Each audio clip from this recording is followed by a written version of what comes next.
Hi, this is Eric at Frog Valley Tropical Fruit Farm, and this is Florida Natural Farming.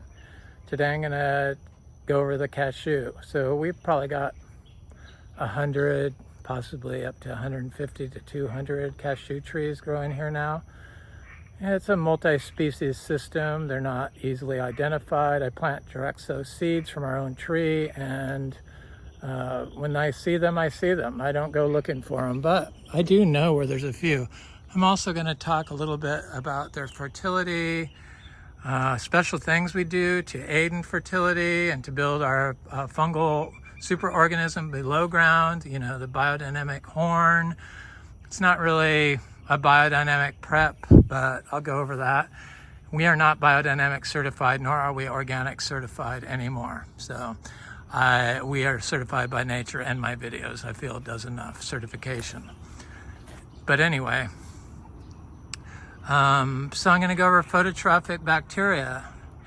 They're the bacteria that can capture energy from the sun and direct it. Capture energy from the sun with their antennas and direct it to areas where they need it via different pigments in their bodies. It's like so amazing. I talked about it before on TFF, but I think it was one of the reasons why I got like chased off, because it was just too far out there for most people. So this cacao is doing good. We got 7 inches of rain last night, so there's some standing water on our paths, but there's no standing water off of our paths. And there's some standing water where the ditches have been made, where it's below the water table. But that's it. It's the only standing water we have, whereas our neighbors are completely flooded out. All of our neighbors. This is like a flood area, but we don't flood here. We used to a little bit, but I've rectified it. And it was, I believe, mostly due to the fungal microorganisms that I captured when making biodynamic corn, but I'll go over that when we get to the cashew the compost area, because that's where I do it. So the phototrophic bacteria, they're able to capture energy from the sunlight and transfer it into pigments. And then those pigments contain the energy that the plants need for photosynthesis. It's so amazing. It's just really amazing. And that's why it's important to have a biodiverse orchard floor, which is why I wanted shade-loving aeroids, because I knew that they would improve our biological colony here. And one of the ways they improve it is they're able to grow in full shade. Obviously, they're a source of phototrophic bacteria. And the phototrophic bacteria, like everything else, a lot of this stuff is just my theories about the fungi transferring the phototrophic bacteria long distances to the plant host that needs the sunlight that's growing in deep shade. So that was a lion's mane mushroom growing right out of the ground. I've seen lion's mane mushrooms on the oak trees here. But hi, Romy, you little sweet angel. How are you, baby? This little guy. So these are a big part of our fertility. Anybody that's ever had a miniature zebu knows that they are not for food. It's just, you just don't eat them. They're too sensitive, they're too evolved, they're just so important for our fertility here that their survival is far more important than, sorry Romy, I hate to say this, than anybody ever needing protein from them. So I planted a bunch of cashews through here, which I cannot see, but I'm sure they're there. And I don't go walking through everything. I don't mark anything. And part of the reason why they're able to grow here now is because of all these banana trees. And I apply daily fresh manure. It's grass hay and peat on grass hay from the cows and some manure in it from the cows. So like 20 pounds of fresh manure a day I apply year-round throughout the farm. Right now I'm trying to get all the mangoes in the back a load of manure on them because I know that it helps, and it's full of potassium. Fresh manure is a source, the best source of potassium. It's like readily available for if you have the biology, and it can be taken up by your plant. But I'm sure it leaches off into the environment or into the water if you drop it, and the plant takes it up that way also. But the bananas, I just knew were an important aspect of how we were able to not have frost here. And it's because of the potassium content of them. The potassium is responsible for so many things, speeding up photosynthesis, regulating all these hormones, regulating nutrient uptake. It's just like, it's so important. And when it's applied in incorrect amounts, it can be detrimental to your crop. So we fixed the water cycle here because I started putting the bananas in, and I've been working on soil health for 8 years, and because this all used to flood. It all used to flood here. But I found, rather than taking the Biodynamic 500 horn and taking the contents out of the horn after it's been in the ground for 6 months, to bury the whole horn after I dig it up from my prime spot of collecting indigenous microorganisms, because that's what it is, but it collects fungi, and obviously the fungi collect the bacteria. So I've been eating lots of bananas lately. I love them. We've got lots of bananas. So I've walked through here. I have a little path. It's hard to see. This is how the whole place used to be. This is a path. And I saw that there's one of the cashew seedlings. So they say that cashew is an ultra tropical that is only able to grow in extreme South Florida. Well, we're not extreme South Florida. We dry farm them, and they seem to grow just fine since we are getting bumper crops off of our one main tree. Give us 3 years, we'll have a full-on major source of cashew apples for Florida. Probably the first commercial cashew apple farm in the state. And it's basically South Central Florida, east. And we're inland a little bit. Not very far inland, but we're very close to the 9A or 9B zone, like 2 blocks away. We don't get freeze here. The cashew doesn't seem to be bothered by it. Cashew is a potassium a magnesium super accumulator. That's what it is, magnesium. And when you overapply fertilizers in like 0030, and then you limit your plant's ability to uptake magnesium. So this is why people have issues growing magnesium. So because we focus on soil health, and because I apply fresh manure daily year-round in small amounts year-round, like nature would do, it's just kind of common sense. What is done in nature? It's done daily. They don't make compost out of it. They don't make compost like the Johnson Sioux that's coated with microplastics that infuses your compost with PFASs. It's not a thermophilic compost.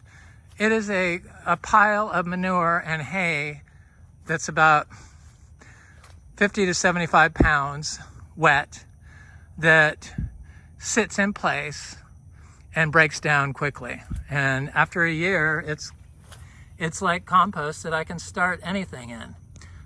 One of our Miko lemon seedlings. So I did see a cashew over here. I'm trying to see it now. A little seedling. So because we do the manure, and because we have so many bananas that regulate the temperature because of their high potassium content and their high water content, And because of our fungally dominant soil, it's able to keep the whole system alive during times of freeze. And that's why we're able to grow these rare tropical fruit trees that are considered highly cold sensitive in a colder area, whereas other people fail. It's because of the manure. There's one right here. So they're so hard to see. All these little trees. I'm pretty sure that I've identified one of the durians I planted by seed, but I want to make sure before I show it and say it's a durian, because I've been wrong before when I've done stuff like that, where I think it's what it is, but I'm not sure. But I do know that durian can grow in Florida because my friend Jerry in Naples grows it naturally like this. There's a lot of us out there that are growing like this.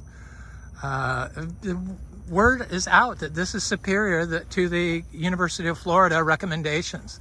I had to look at what University of Florida said about cashews. Oh my God. Of course, it just made me sad for the University of Florida and anybody they're pretending to teach. It's not regenerative, and it's totally destructive, and it's part of the problem. We have turtles with diseases and are all female, and why the coral is all bleaching and dying. I just am shocked that they don't do an about face and say they made a mistake. The information is out there. It is the future of agriculture, this way of farming. Whether you like it or not, this is it. It's not anything I created. This is created by nature, but they're connecting the dots on why it works. For some reason, I'm able to know these things. I believe it's because I observe so well here, and I meditate under a live oak tree, a huge, giant, ancient live oak tree, on ways to help Florida and advance my knowledge of how to grow. It's what I'm obsessed with. It always goes through my head. Always.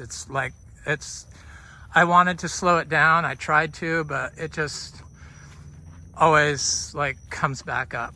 So I have to just accept it, and that's what I am. I believe the giant trees are antennas to knowledge in the cosmos.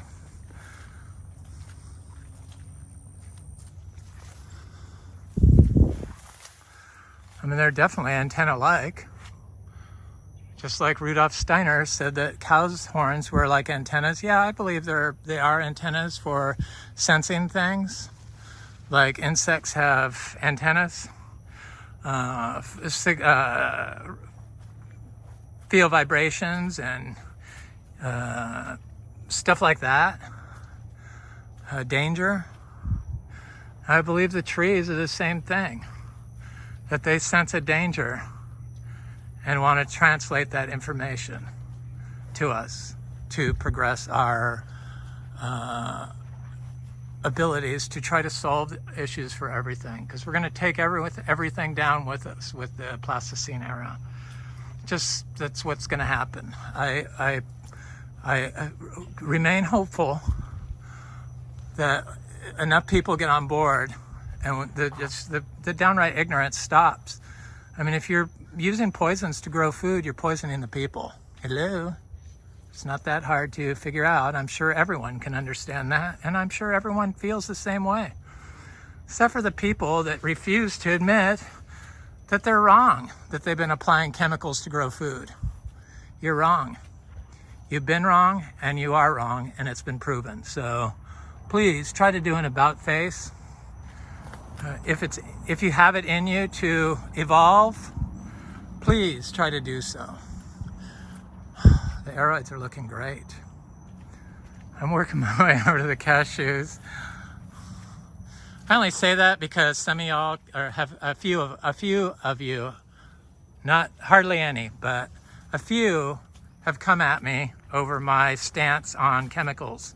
So that's why I bring it up, because I know that people like the pro-chemical people are out there. It's the reason why I was run off TFF.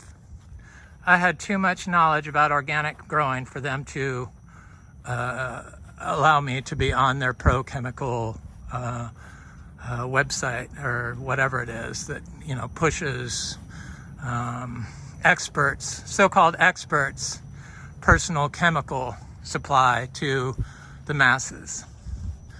It's poisoned Florida and it's poisoning the population. So that's why I do these videos. I want to help people. I want to help Florida. I love Florida. I just am so sad that we have the most polluted lakes in the nation. I mean, how is that even possible? The chemical cartels, the septic systems, you know, our government that does nothing. I had to laugh at the debate when a governor from here said that people were missing in action while on a stage in California. I mean, you can't make this stuff up. I don't understand why people can't see that. We have a major, major, major problem here with pollution, and it's totally pretty much ignored. Okay, I'm working my way over to the compost pile. It's just looking how beautiful everything looks. Yeah, no standing water here anymore.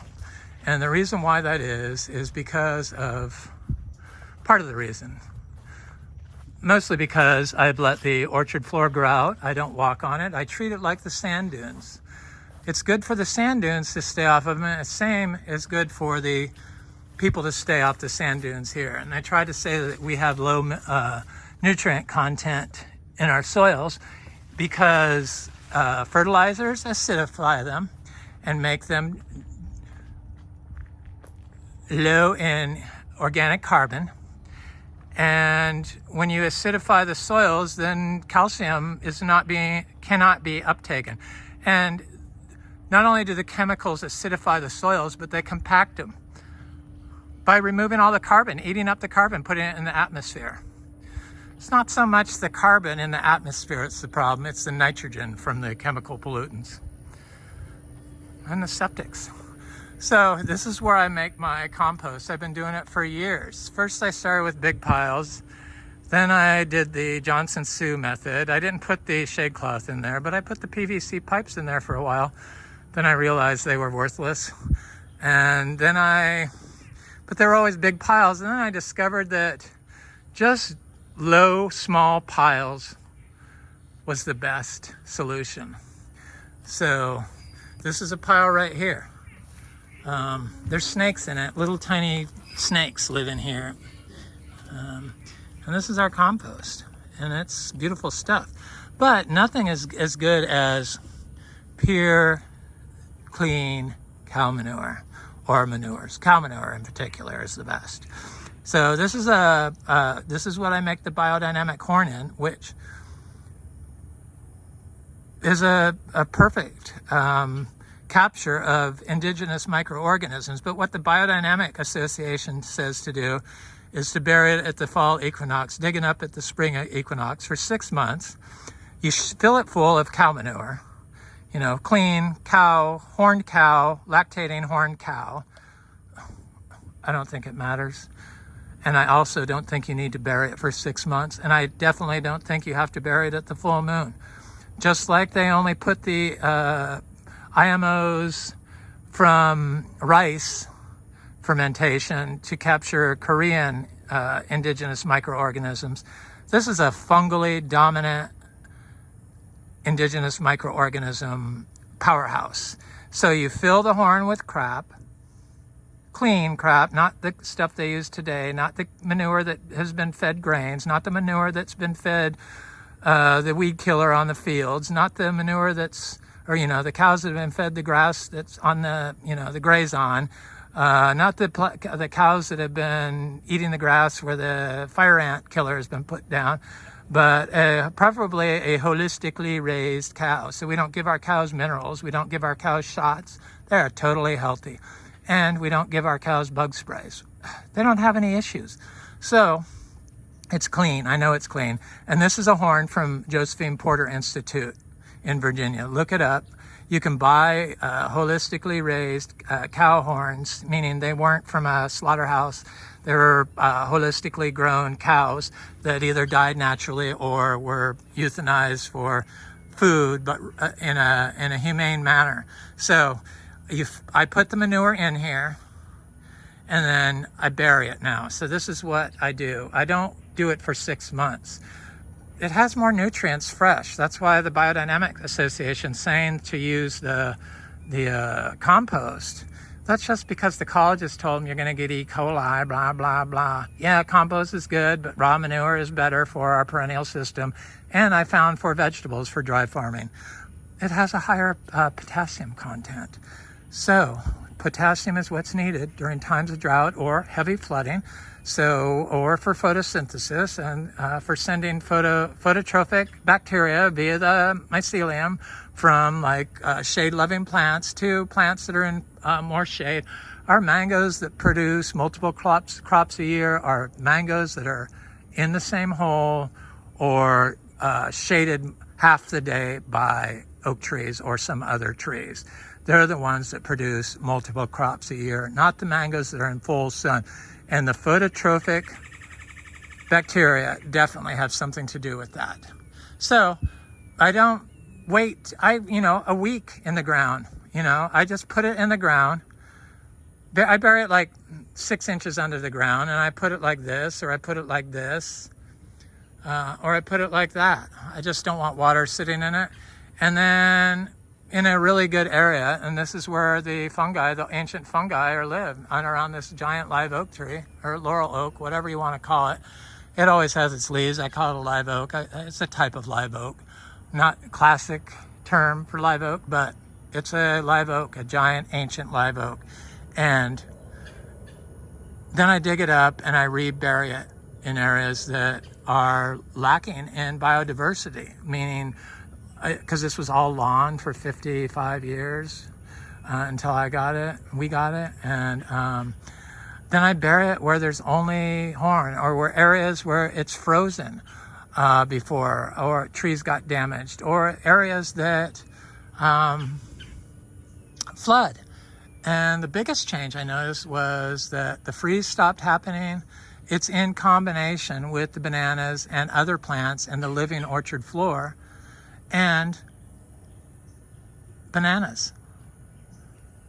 It's not just, you can't just look for one cure. It's a multi-faceted approach you have to do. So it's a super micro IMO is what it is. And you don't have to bear it for 6 months. You just have to capture it. Fungi move very fast, so they can move nutrients fast, and they can move water fast, and they can move biology fast from host to host. So guaranteed that it connects to this manure in here with the help of mycelium, and probably just 3 days would work, but I do it for a week or two and then rebury it. It works. Sorry, Biodynamic Association, you prevented me from being creative with your dogma.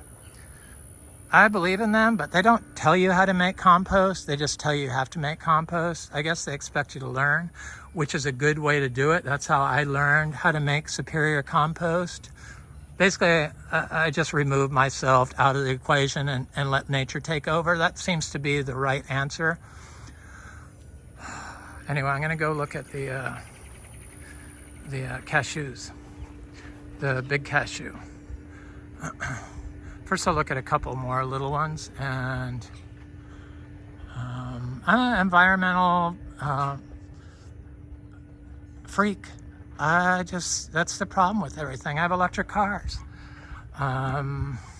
Fortunately, I'm able to do this, but it wasn't because I was given money, and it wasn't because I stole money from people or ripped people off by selling like plants that won't grow. I'm trying to develop plants that grow on their own here in Florida for everyone, and to try to fix people's gardening problems that they have.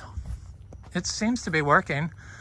Obviously, you can't do something like this and say that it's not working.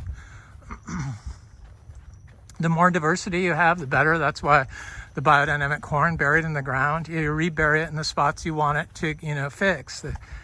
Because a lot of this area, even after 5 years or 4 years of not mowing it, was still just 6-inch tall monocrop lawn, which was from compaction, yes, but it had no biology in it. And as soon as you bury the horn in there, even without the bananas, all the other stuff, diversity shows up. So we have no areas now that lack diversity. But surely under the large trees, they favor the grass. The large trees favor the grass. You could see it's basically a grass monocrop under the large trees here. That's what trees favor here in Florida. That's why for us not to put grass into our system or leave grass in our system, it's just, you're making a mistake. So here's a cashew I planted last year, and I did a test to see what a pile of our compost would do. This is it. And that's what it did. It accelerated its growth, and it got huge, and probably not next year, but the following year, or not 2024, but the following year, it'll have fruit. There's also another one right here that I did the same thing to it, because I didn't want to just test it on one. I wanted to see on two. It definitely makes a difference applying manure. Here's the other one. Yeah, there's no commercial cashew grows in Florida or in the U.S. or Florida. Why, when it's such an easy thing? Oh, because I told everyone it needs warm weather. Yeah, if you don't have any biology and you've been damaging your soil with PFAS-filled fertilizers and then using copper on it and killing off the bacteria that would enable your plant to survive cold, yeah, you're not going to get, or put shade cloth on the ground, you're not going to get a tree that's going to be able to survive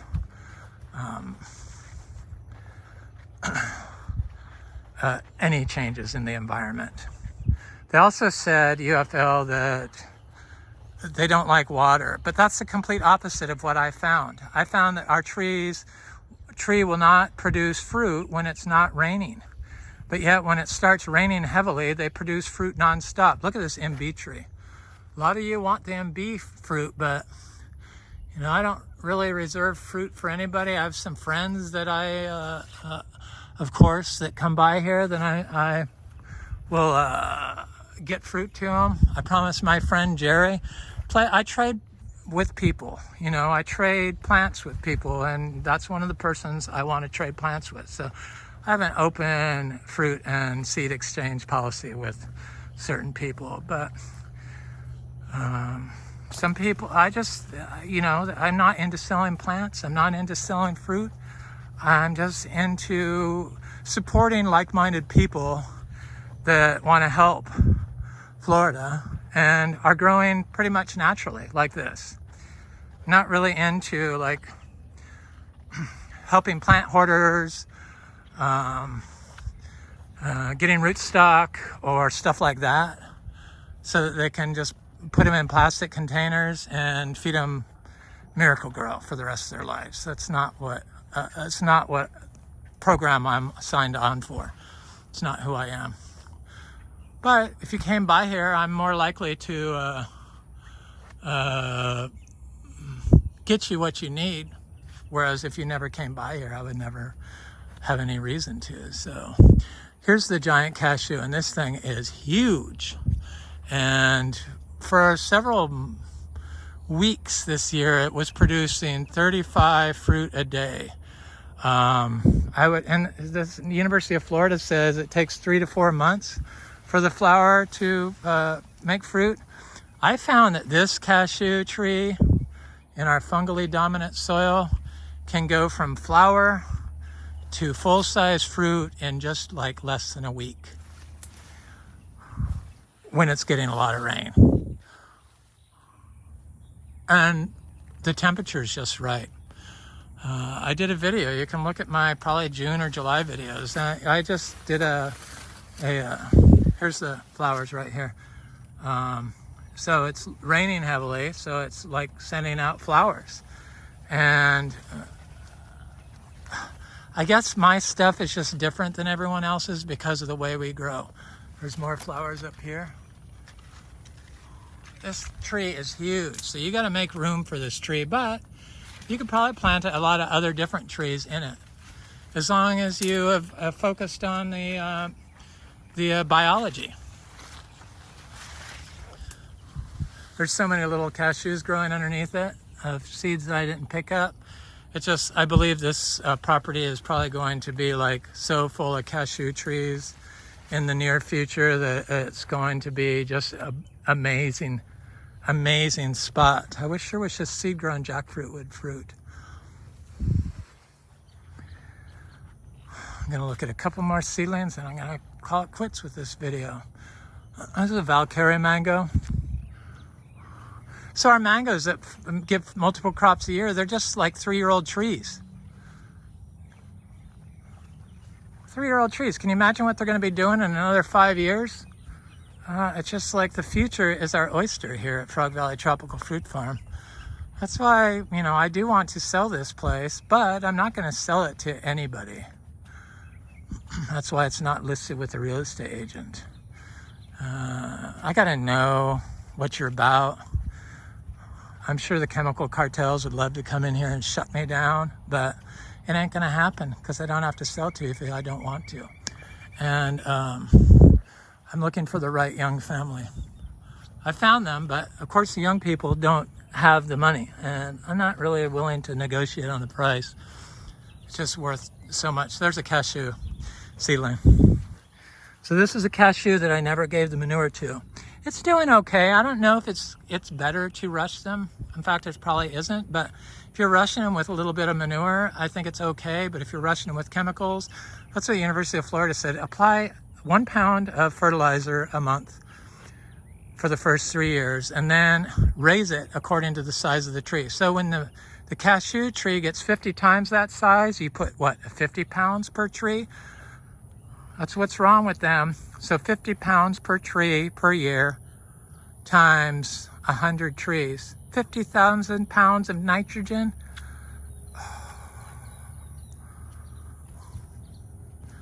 That's wrong. Here's a cashew that I put some manure right here. Not that far away, I put some right here. This is one I planted this year. Look at how nice that looks. So I figured out how much nitrogen we use per day, or per acre per year, and it's 29 pounds of nitrogen per acre per year with our animal manure inputs and compost.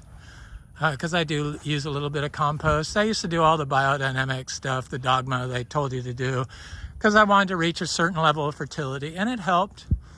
But once I reached a certain level of fertility, just like on the compost, you don't tell us how to do it, but once you can prove that you have a certain level of fertility and you know what you're doing, the dogma needs to stop and let the creativity enter. Anyway, this is Eric at Frog Valley Tropical Fruit Farm, and this is Florida Natural Farming. I hope you are eating healthy, growing healthy, and staying healthy, and have an excellent day. Thanks for watching. Like, share, and subscribe.